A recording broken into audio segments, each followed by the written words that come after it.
아침 8시에 김 씨는 아들 며느리의 손에 이끌려 외딴 산에 와야 했습니다. 여긴 왜 오자고 한 거니? 뭐 공기가 좋기는 한데 도대체 뭐 때문에 이 아침부터 여기를 오자고 한 건지 모르겠구나. 왜 오자고 했긴요, 아버님. 며느리가 누런 이를 씩 드러내 웃으며 말했습니다. 여기가 아버님 묘자리예요. 좋아요를 누르면 보다 좋은 영상 제작에 도움이 됩니다. 66세 김영수 씨의 삶은 비교적 평탄했습니다.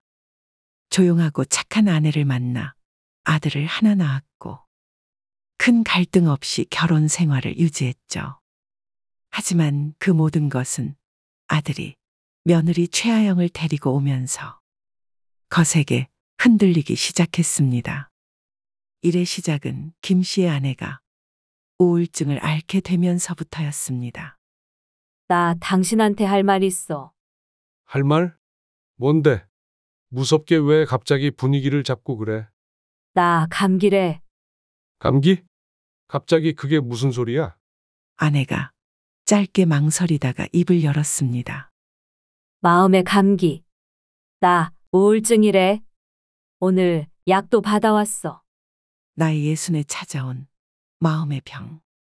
사실 처음에는 김 씨도 당황스러웠지만 이내 함께 의사를 만나 상담을 해본 뒤에 온 가족이 함께 아내를 도와야 한다는 것을 알게 되었습니다. 김 씨는 마음이 약한 아들에게 알리기 전에 우선 며느리에게 알려야겠다고 생각했습니다. 아영아, 나다. 아버님, 갑자기 이 시간에 어쩐 일이세요?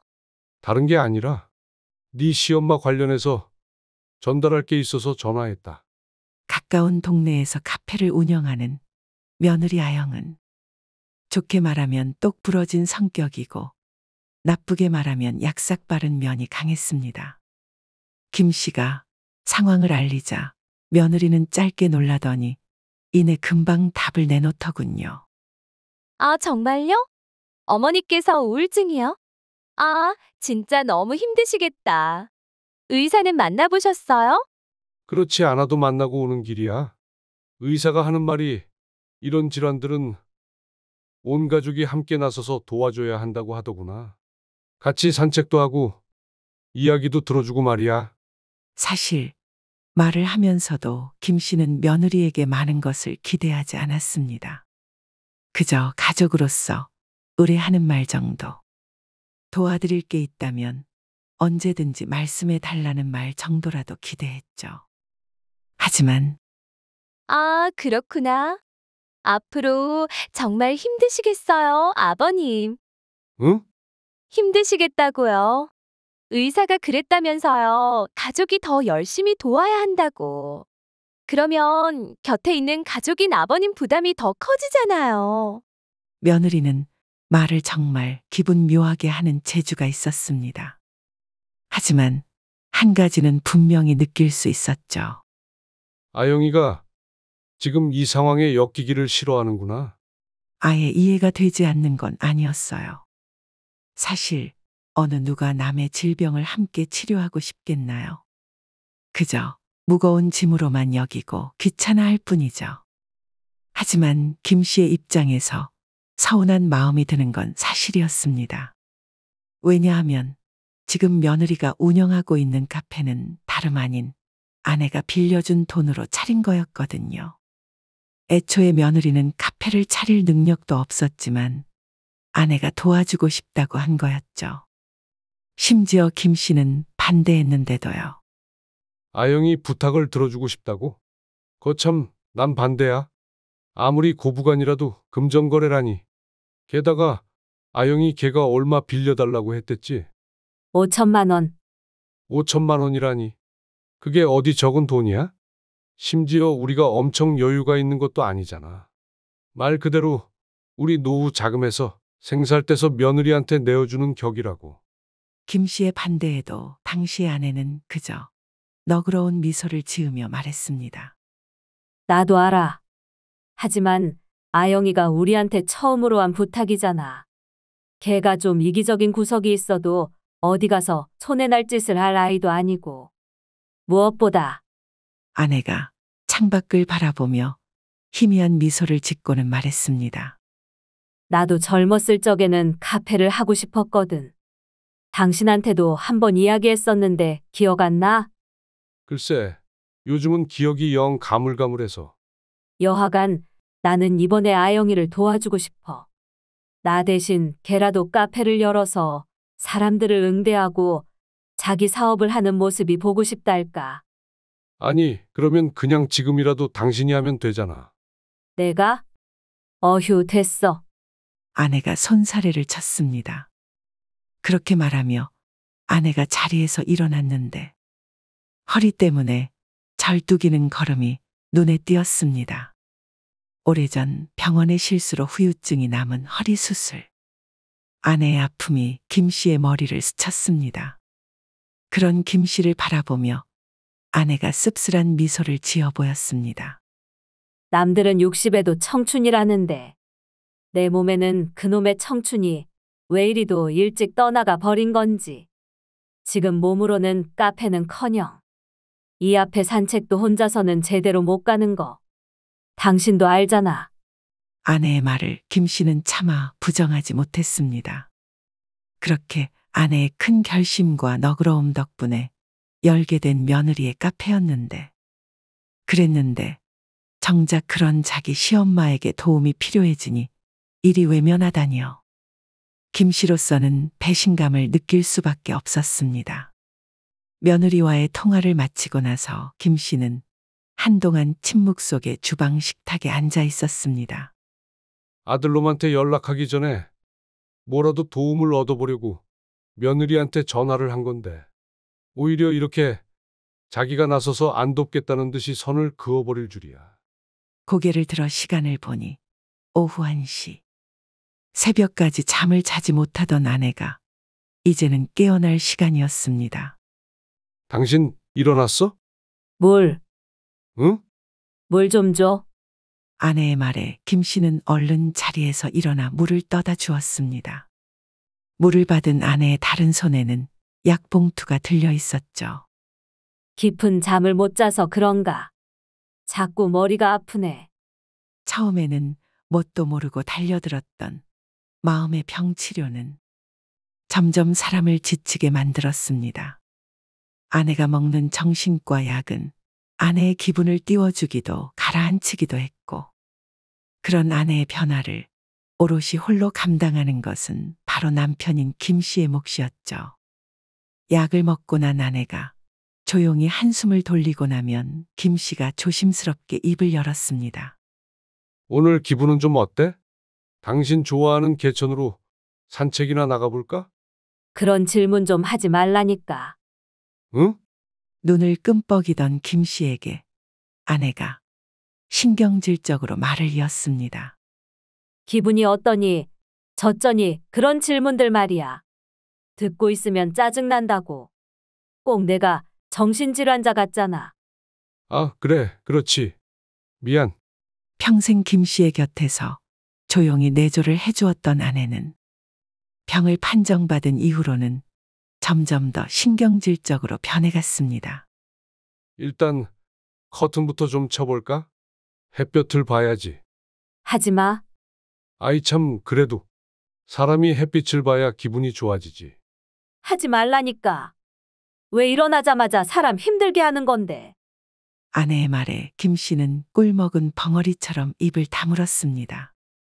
아내를 어떻게 도와주어야 할지, 무엇을 해야 할지, 의사로부터 많은 조언을 들었고, 최대한 그녀를 밝고 긍정적으로 바꾸기 위해 노력 중이었지만, 혼자서는 정말 힘든 일이었습니다. 그래, 그럼 일단 혼자 쉬고 있을래? 난 잠깐 나가서 산책 좀 하고 올게. 하든지 말든지. 아내가 퉁명스럽게 말하고는 안방 문을 닫고 들어가 버렸습니다. 김 씨도 그런 아내의 행동 때문에 힘들었고, 또 때때로 자신이 마치 화풀이 대상이 된 것 같아 화가 날 때도 있었지만, 과거 아내의 밝고 행복하던 모습을 기억하며 그리고 둘이서 수십 년 동안 함께 쌓아온 인생의 추억들을 기억하며 참는 것이었습니다. 곧 나아지겠지. 어쩌면 내 노력이 부족한 걸지도 몰라. 사실 김 씨가 이렇게나 참을 수 있었던 이유에는 과거 자신이 저지른 일에 대한 죄책감도 있었습니다. 내가 그때 바람을 피우지 말았어야 했는데. 과거 시대의 남자들이 의례 그랬던 것처럼 김 씨 또한 모든 면에서 완벽한 것은 아니었습니다. 서울대학교를 졸업해 기업의 간부까지 올라간 중년, 스스로 한참 잘났다고 믿던 시절. 아내와의 관계가 잠시 소홀해졌을 때 김 씨는 다른 여자와 연애질을 한 적이 있었거든요. 아마 그때 집사람이 내 앞에서 눈물을 흘리지 않았더라면 난 여전히 쓰레기같이 살고 있었을 거야. 김 씨는 뻔뻔하게 바람을 피우면서도 처음에는 별일이 없을 거라 믿었습니다. 아니, 정확히 말하자면 믿고 싶어 했었죠. 무엇보다 피해자인 아내부터가 김 씨의 외도 사실을 눈치채고서 겉으로는 아무렇지 않은 척 지냈거든요. 하지만 그것은 말 그대로 아내가 김 씨의 외도를 가족을 위해 참고 있던 거였습니다. 나중에 뒤늦게 김 씨가 정신을 차리고 아내에게 용서를 구했기에 가족은 유지될 수 있었지만 이미 아내의 마음은 너덜너덜 만신창이가 된 후였습니다.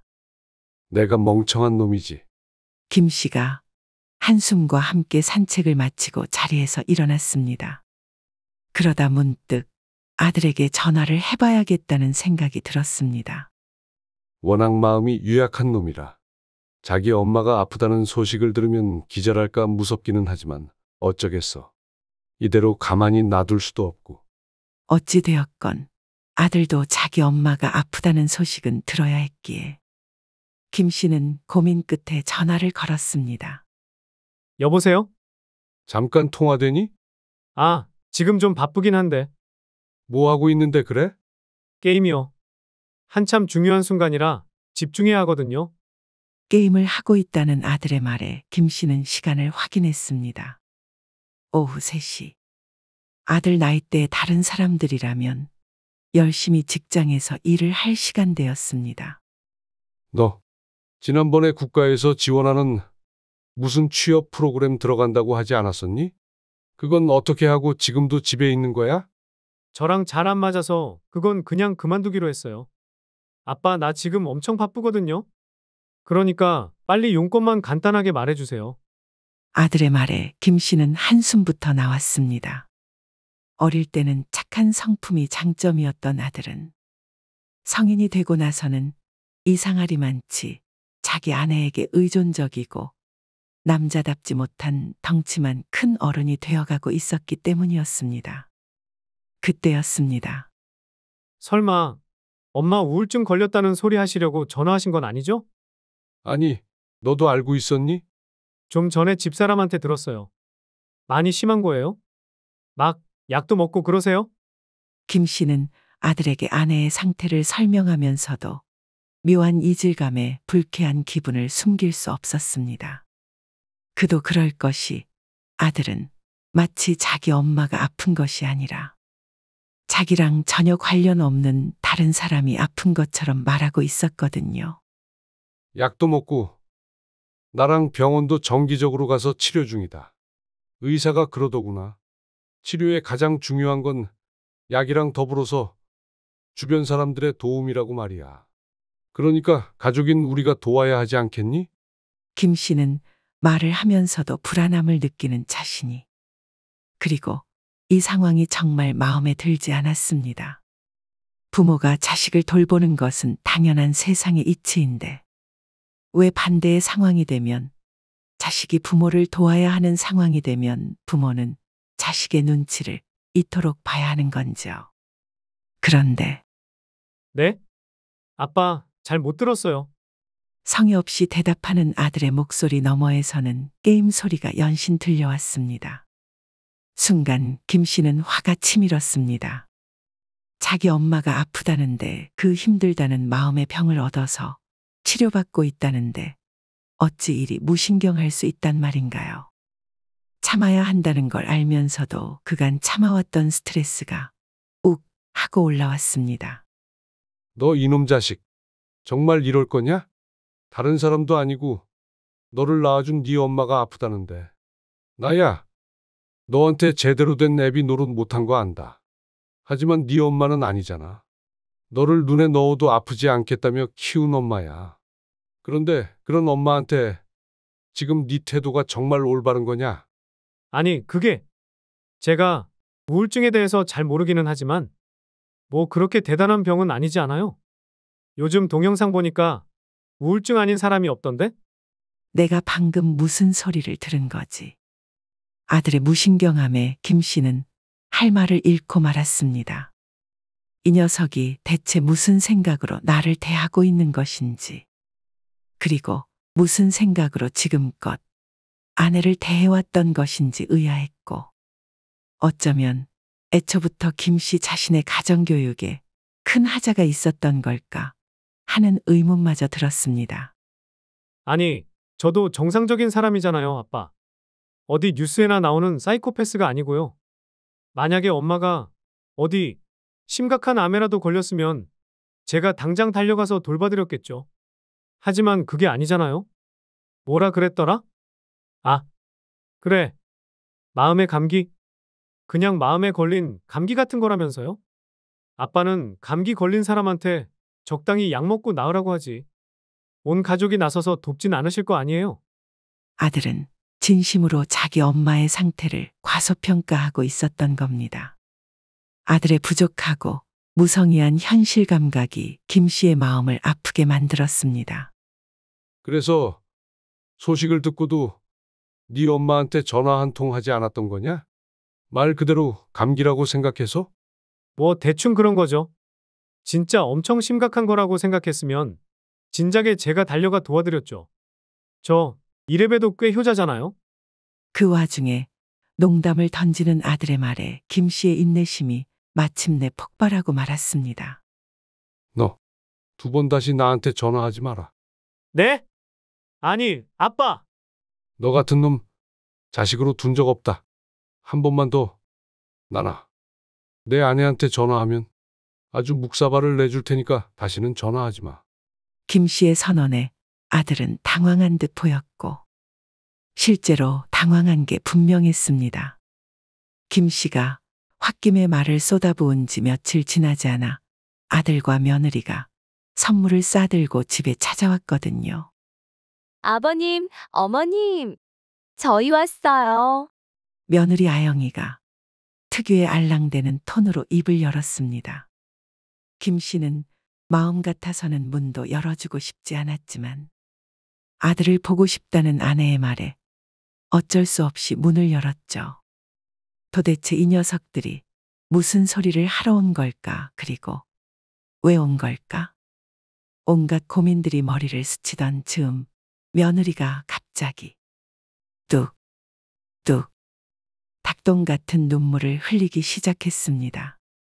어머님, 얼굴이 왜 이렇게 야위셨어요? 이 정도로 힘드신 줄 알았으면 진작 와보는 건데 너무 늦게 찾아와서 정말 죄송해요. 말과 함께 며느리가 아내의 품에 안겨들었습니다. 그러고는 아주 오열까지 하더군요. 그 모습을 보던 김 씨는 어이가 없었지만 이래 전말을 모르는 아내는 그저 며느리를 다독일 뿐이었습니다. 괜찮아. 사람이 살다 보면 실수를 할 수도 있지. 너네가 그간 바빠서 못 찾아온 건데 내가 그깟 걸로 왜 서운해하겠니? 김 씨의 아내가 저렇게 말할 수 있는 이유는 혹여 자신의 아내가 스트레스를 받을까 염려한 김 씨가 아들과 며느리의 무개념하고 비인간적인 반응을 하나도 전달하지 않았기 때문이었습니다. 그저 둘이 좀 바쁘다더라 그 정도로만 이야기했었죠. 그런데 그런 김 씨의 배려가 이렇게 부메랑으로 돌아올 줄이야. 며느리는 기회를 놓치지 않았습니다. 용서해 주셔서 정말 감사해요, 어머니. 제가 그래서 사실 그동안 이것저것 공부해 왔거든요. 못 보던 잠깐 사이 며느리는 아주 마음의 병 박사가 되어왔더군요. 기분을 끌어올리는 데에는 어떤 음식이 좋다더라. 폭식을 해서도 안 되고 절식을 해서도 안 된다 등등. 이런저런 말들이 많았지만 그 중에서 김 씨의 귀를 거슬리게 만든 것은 기이한 논조의 주장이었습니다. 그리고 무엇보다 죽음에 대해서 너무 부정적으로만 생각하면 안 된다고 하더라고요. 뭐라고? 그건 좀 말이 이상한데? 우울이 심해지면 스스로를 해칠 수도 있는 병을 가지고 있는 사람한테 오히려 죽음을 긍정적으로 생각하라니요. 납득할 수 없는 말에 김 씨가 인상을 찌푸리며 반문했지만 며느리는 해맑게 답할 뿐이었습니다. 눈에는 묘한 광기마저 있더군요. 납득하기 어려우시죠? 저도 처음엔 그랬어요. 그런데 깊이 생각해보면 꼭 말이 안 되는 것만은 아니더라고요. 사람이 무언가를 너무 무서워하면 오히려 그거에 잠식당하는 것처럼 그냥 죽음도 무덤덤하게 받아들여야지 오히려 긍정적인 마음을 갖는 데에는 좋다고 하더라고요. 뭐 적절한 비유인지는 모르겠지만 그냥 뭐 살다 보면 죽을 수도 있지. 뭐 이렇게요. 말 같지도 않은 궤변이었습니다. 네 와이프가 저딴 헛소리를 하게 둘 거냐며 김 씨는 아들을 살펴보았지만 정작 아들은 그 와중에 휴대폰에 고개를 쳐박고 있더군요. 뭐 하고 있는 거니? 게임이요. 이번에 새로 캐릭터 하나 키우고 있거든요. 이것들이 정말. 머리끝까지 차오른 화가 마침내 터지려던 그때 그래, 아영이 네 말에도 일리가 있는 것 같네. 아내의 말이었습니다. 일리가 있다니? 죽는 걸 긍정적으로 생각하라는 저 따위 헛소리가 일리가 있다고. 김 씨가 납득이 되지 않는 얼굴로 아내를 뚫어져라 보았습니다. 하지만 아내의 얼굴은 놀랍도록 평온하더군요. 며느리가 기다렸다는 듯 말을 받았습니다. 역시 어머니는 제 말뜻을 이해해 주실 줄 알았어요. 그래, 좋은 말 고맙다. 앞으로도 종종 좋은 소식이 있으면 오늘처럼 들러서 이야기해 주렴? 네, 어머니. 그날 아들과 며느리가 떠나고 나서 김 씨는 꾹꾹 누르고 있던 의문을 아내에게 곧바로 물었습니다. 아니, 아까는 도대체 왜 그런 거야? 죽음을 긍정적으로 받아들이라니. 그게 무슨 말 같지도 않은. 뭘 그렇게 예민하게 굴어? 약 기운 때문인 것인지 아내가 차분한 표정으로 입을 열었습니다. 나라고 모르겠어? 아영이 걔가 그냥 생각 없이 뱉은 소리라는 거. 하지만 이것 봐봐. 아내가 보여준 휴대폰 화면에는 며느리가 보낸 문자 메시지가 와 있었습니다. 어머니, 오늘 얼굴 봐서 너무 좋았어요. 다음 주 월요일 저녁에 차 한 잔 어떠세요? 아내와 약속을 잡으려는 며느리의 문자를 보고 김 씨가 잠깐 당황하다 입을 열었습니다. 아니, 뭐야? 아영이가 먼저 이렇게 보낸 거야? 그럼 누가 보냈으려고? 지금 나한테 필요한 건 어쭙자는 선물도 좋은 옷도 아니야. 그냥 누군가랑 같이 시간을 보내는 거. 그 사람이랑 대화를 나누는 거.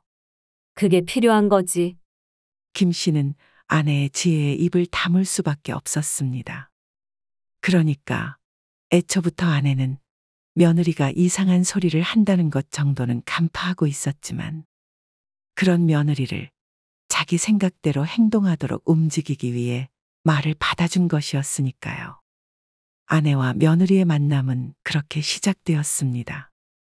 김 씨는 며느리의 갑작스러운 태도 변화에 의구심을 품었지만 아내는 뭘 그리 걱정하냐는 반응이었습니다.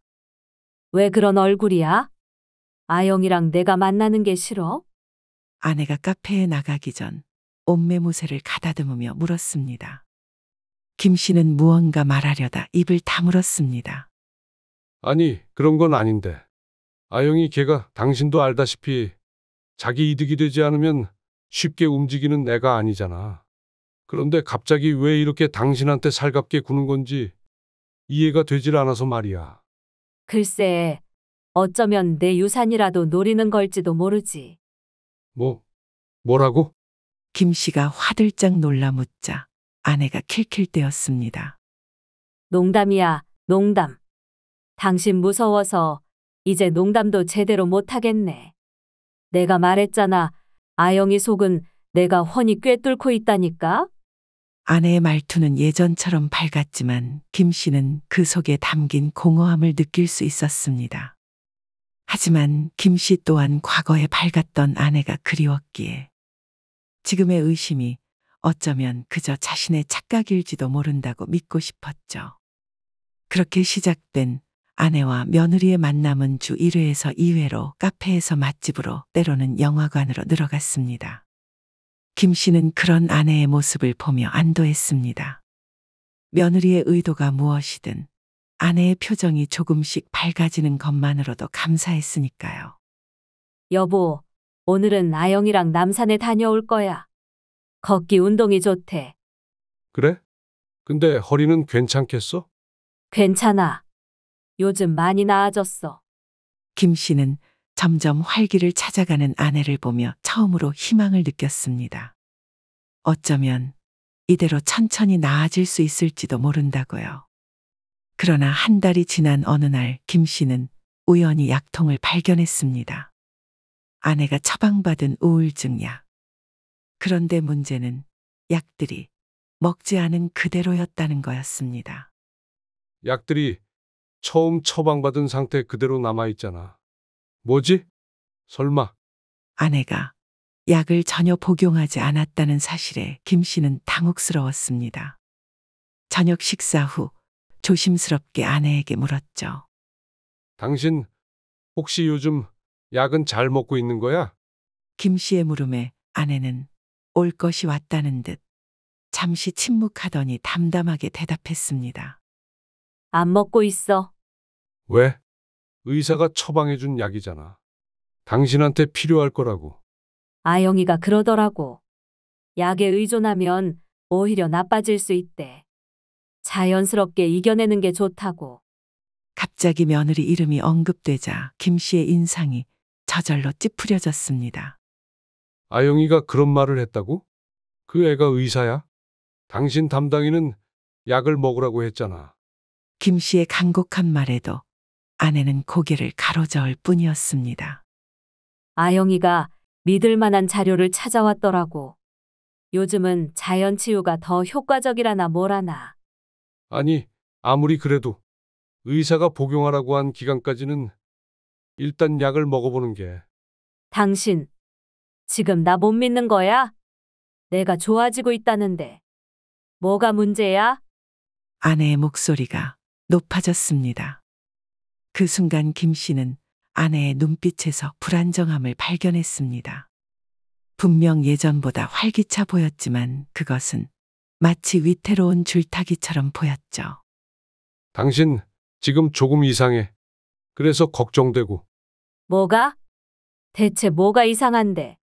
그래, 사실 이런 것도 예상하긴 했었어. 내가 약 복용을 멈추면 분명 당신이 방해할 거라고. 뭐, 누가 그런 말을 했다는 거야? 아내는 대답하지 않았습니다. 하지만 정황상 그런 말을 할 사람은 하나뿐이었죠. 설마 그것도 아영이가 한 소리야? 당신 며느리가 나랑 당신 사이를 이간질하는 헛소리까지 한 거냐고. 아영이 욕하지 마. 걔 당신 생각보다 훨씬 좋은 얘야.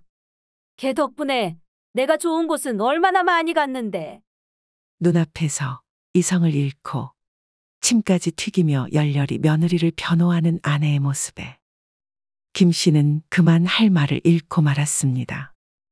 며칠 후 고민하던 김 씨가 아내의 담당 의사에게 가서 상담해 보니 답은 금방 나오더군요. 가스라이팅 같은데요? 네? 가스라이팅이요? 네. 정신적으로 미약한 사람을 자기가 원하는 대로 조종하는 수법입니다. 혹시 그 며느리라는 사람이 아내분하고 최근에 자주 시간을 갖지 않았나요? 예를 들어 아내분이 가고 싶어 하던 장소에 간다던가 먹고 싶은 걸 함께 먹는다든지요. 맞습니다. 말씀하신 그대로예요. 의사의 말에 따르면 이미 김 씨의 아내는 며느리에게 정신을 조종당하고 있는 거라고 했습니다. 며느리가 어떤 소리를 하건 며느리가 주는 혜택과 이득 때문에 며느리가 시키는 대로 하고 있을 거라는 거였죠. 의사의 설명을 들은 김 씨는 절망스러워졌습니다. 하지만 방법은 있었습니다. 우선 아내분이 빠져 있는 게 대체 뭔지를 파악하셔야 합니다. 며느리랑 아내분이 어디를 가시는지 또 뭘 하는지 함께 해보세요. 김 씨는 아내를 구하기 위해 용기를 내었습니다. 네? 아버님도 저희랑 같이 가고 싶으시다고요? 그래. 너랑 우리 집사람하고 둘이서만 데이트하는 게 셈이 나서 말이다. 자주는 아니고 그냥 가끔 몇 번 가고 싶은 건데. 왜? 안 되겠니? 김 씨의 말에 며느리는 적잖이 당황한 것 같았지만 시아버지의 정당한 부탁을 차마 거절하지는 못했습니다. 그렇게 함께하게 된 셋의 데이트는 겉으로 보기에는 멀쩡했습니다. 카페, 식당, 공원 등등 일반적인 곳을 다녔죠. 하지만 그건 말 그대로 겉보기뿐이었습니다. 얼마 지나지 않아 이상한 점을 발견했거든요. 어머님, 지난번에 제가 숙제 드린 거 해오셨어요? 응, 가져왔어. 와, 잘하셨어요. 그럼 오늘은 어머니가 잘하셨으니까 커피랑 같이 드시고 싶은 빵 하나 골라오세요. 바로 숙제.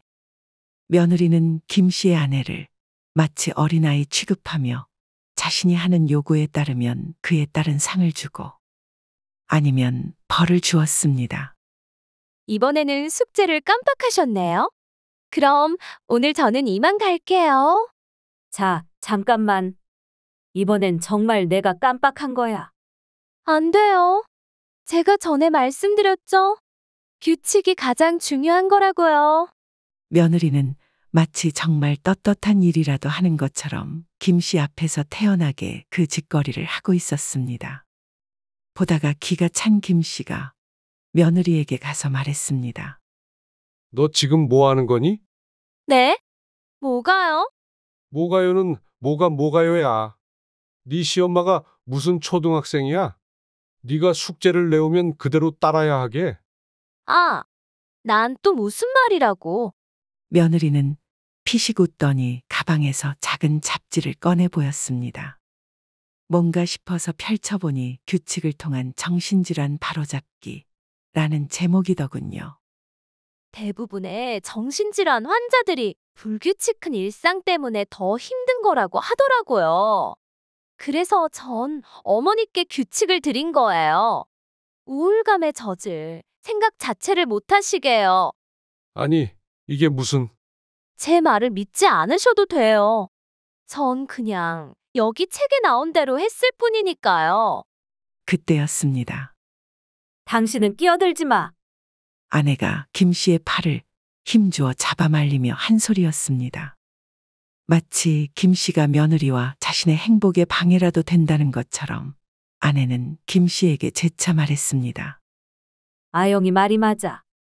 난 지금 아영이 말대로 해서 훨씬 행복하고 안정적이야. 그러니까 당신은 끼어들지 말라고. 도저히 납득이 어려운 상황. 하지만 아내와 며느리의 활동을 조금 더 지켜보던 김 씨는 이내 왜 아내가 며느리에게 저토록 맹목적으로 매달리는지 이해하였습니다. 아영이가 우리 집사람의 약점을 제대로 알고 있구나. 며느리는 김 씨의 아내를 자신의 카페에 데려가 체험을 시켰습니다. 그것은 일이 아닌 말 그대로 체험이었죠. 아내가 젊을 적 하고 싶었던 카페 사장 체험 말입니다. 어서 오세요. 주문하시겠어요? 거동이 어려운 아내가 계산대에 앉아 주문을 받으면 며느리가 음료를 만들더군요. 그 모습이 얼핏 보기에는 자기 시어머니의 꿈을 이루어주는 며느리 같았지만 실상은 그냥 무급으로 일을 시키는 거잖아. 실제로 김 씨의 아내는 한 번 계산대에 앉으면 몇 시간씩 며느리를 위해 일을 하고 있었습니다. 그것도 아주 행복한 얼굴로 말이죠. 하지만 다른 사람도 아닌 남편인 김 씨는 알고 있었어요. 저렇게 계속 카운터에 서 있다간 금방 허리가 상할 텐데. 이리저리 움직이지 않아도 가만히 제자리에 서 있기만 해도 아내의 허리에는 무리가 올 터. 하지만 며느리는 어머니, 너무 오래 앉아 계시면 오히려 허리에 악영향이라니까요. 일어나세요. 얼른. 응, 미안하다. 며느리에게 구박마저 당하는 아내의 모습에 김 씨는 억장이 무너져 내리는 기분이었습니다. 하지만 그런 김 씨에게 며느리는 오히려 당당하게 말하더군요. 어떠세요, 아버님? 어머님이 전보다 훨씬 행복해 보이시죠? 그날 집으로 돌아오는 길, 김 씨는 아내를 차에 태워가면서 물었습니다. 당신 이래서 그동안 그랬던 거야? 뭐가? 모르는 척하지 마. 김 씨가 잠시 침묵을 지키다 입을 열었습니다. 카페 말이야. 하고 싶었던 건 젊었을 때뿐이고 이제는 못하겠다며? 몸도 아프고 무리라며? 그런데 오늘 당신 얼굴 보니까 전혀 아니더구먼? 아주 밝고 행복해 보였다고. 그건 아내가 입술을 앙다물고 있다가 이내 한숨을 내쉬었습니다. 그래, 맞아. 솔직히 말할게. 나 몸은 너무 힘든데. 동시에 머리로는 너무 행복해. 아내가 어느덧 눈물까지 글썽이더군요. 김 씨는 아내의 정신 상태가 많이 쇠약해졌음을 다시금 느꼈습니다. 나도 내가 왜 이러는지 모르겠어.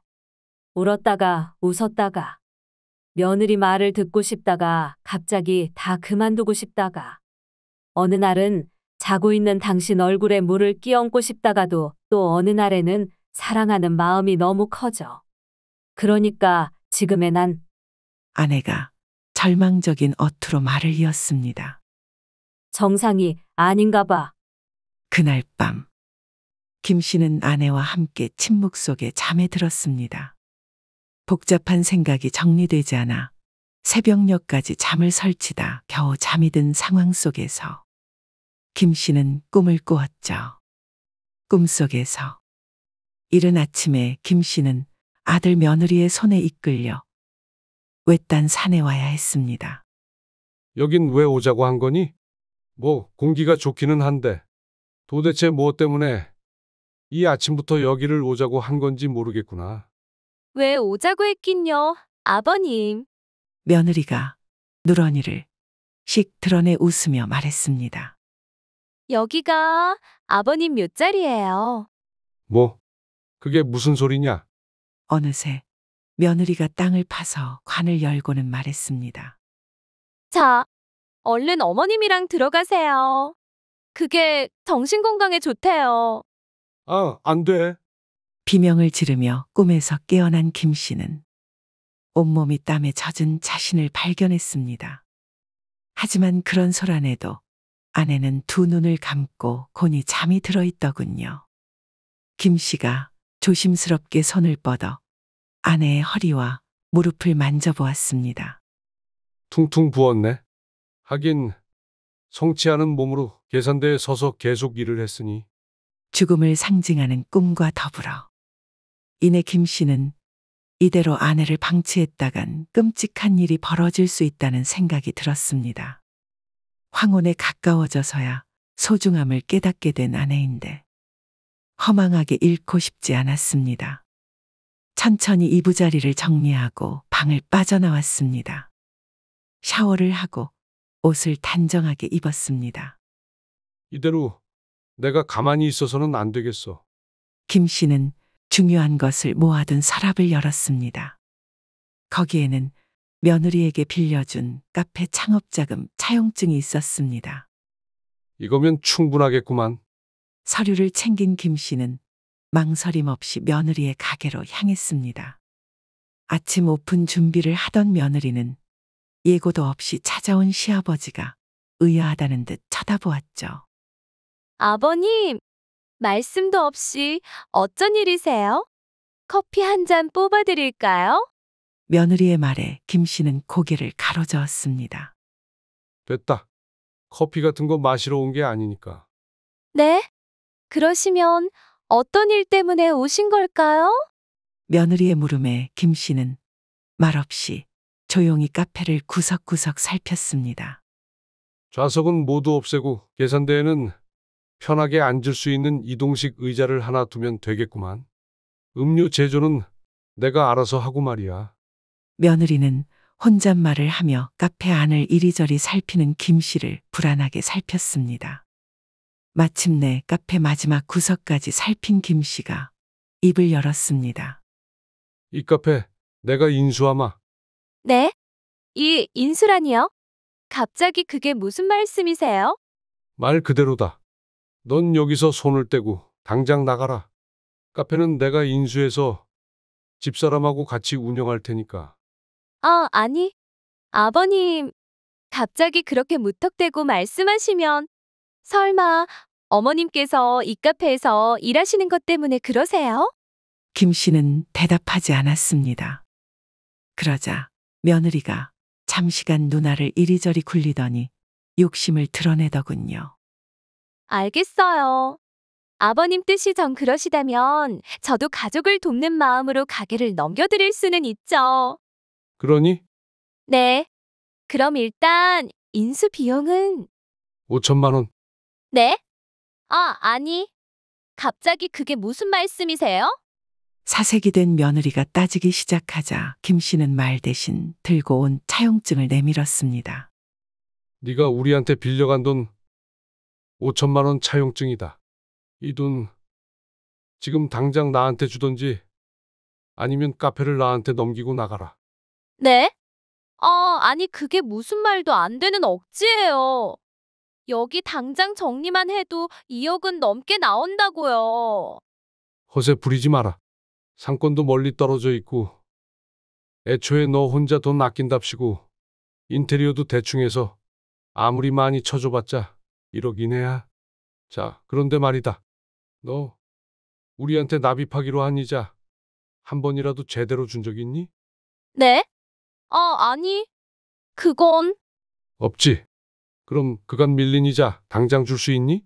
만약 줄 수 없다면 이자와 원금에 대한 소송이라도 걸면 어떻게 될까? 그리고 우리가 너네에게 증여한 차나 재산도 다시 받겠다고 소송을 걸면 그건 또 어떻게 될까?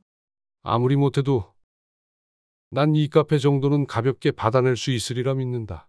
설사 너네가 맞대응한다고 해도 글쎄 집에서 게임만 하고 있는 네 남편이 변호사 비용을 댈 수나 있을지 모르겠구나. 아니. 그게 그러니까 김 씨의 말에 며느리는 뭐라고 대답조차 하지 못하고 어버버거렸습니다. 그런 며느리를 보고 있자니 김 씨는 더더욱 화가 나더군요. 나를 원망할 생각도 네 시엄마를 원망할 생각도 하지 마라.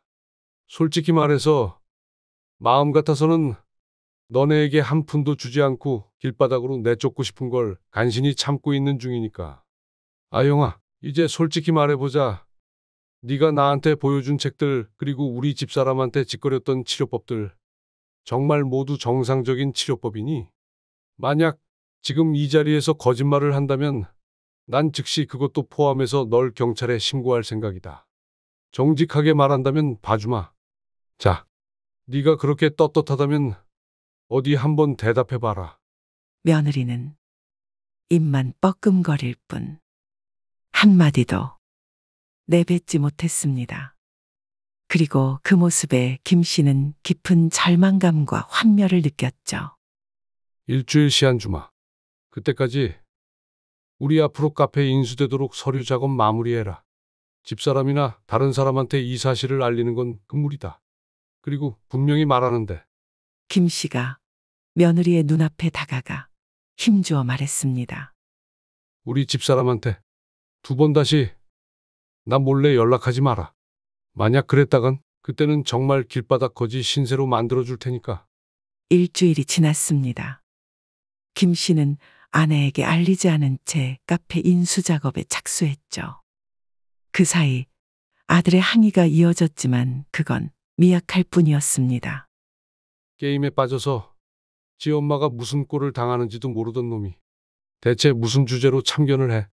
김 씨의 단호한 말에 아들은 무어라 말도 하지 못한 채 꼬리를 내렸습니다. 김 씨는 계산대에 미리 계획한 대로 오직 아내만을 위한 푹신한 이동식 의자를 설치했습니다. 그리고 마침내 모든 인수 작업을 마치고 나서 직접 아내를 데리고 카페로 향했습니다. 응? 여기 나영이네 카페잖아. 여기는 왜 온 거야? 그렇지 않아도 최근에 내 연락도 받지를 않아서 마음이 좋지 않은데. 김 씨의 경고에 따라 며느리가 아내에게 일절 연락하지 않은 것이었습니다. 김 씨는 그저 잔잔히 미소를 지으며 아내의 손을 잡고 카페로 향했습니다. 아영이하고 연락이 안 돼서 답답하지는 않았어? 그게 사실 나도 그럴 줄 알았는데 너무 힘들어서 죽을 줄 알았는데 약을 먹고 나니까 좀 낫더라고. 나이 먹고 카페 놀이 잠깐 했다. 그냥 꽃놀이 소풍 한번 했다. 그렇게 생각하려고. 아내의 말에 김 씨는 서글픈 마음이 들었습니다. 남들은 아직 한창 나이인 60에 환경과 건강 때문에 자기가 하고 싶은 일도 하지 못하는 아내. 그런 아내를 위해서 자신이 해줄 수 있는 모든 걸 다 하고 싶었습니다. 김 씨가 열쇠를 주고는 아내에게 건넸습니다. 열어봐. 뭘? 카페 문 말이야. 당신이 직접 열어보라고. 뭐? 아니, 그게 무슨. 눈을 끔뻑이던 아내가 이내 떨리는 손으로 카페의 자물쇠에 열쇠를 넣었습니다. 그러자 기다렸다는 듯 열리는 문. 김 씨가 안으로 들어가 그녀를 위해 준비한 핑크색 이동식 의자를 보여주었습니다. 자, 이제부터 이게 당신 자리가 될 거야. 일단 당분간은 경력 있는 직원을 뽑아서 음료를 만들게 하고, 나도 학원에 다녀서 당신이 주문을 받으면 직접 음료를 만들어 보려고. 아, 아니. 당신 정말 미쳤어? 미친 게 아니고서야. 아영이는? 걔가 뭐라고 하네? 그렇게 쉽게 가게를 넘길 애가 아닌데. 그만. 김 씨는 여러 말을 하는 대신 아내의 손을 굳게 감싸 잡았습니다. 아내는 입으로는 혼란과 불안을 이야기하고 있었지만 손의 온기는 진실되게 따스하더군요. 그만 불안해. 내가 당신하고 같이 있잖아. 김 씨가 참지 못한 눈물 한 줄기를 흘리며 한 말이었습니다.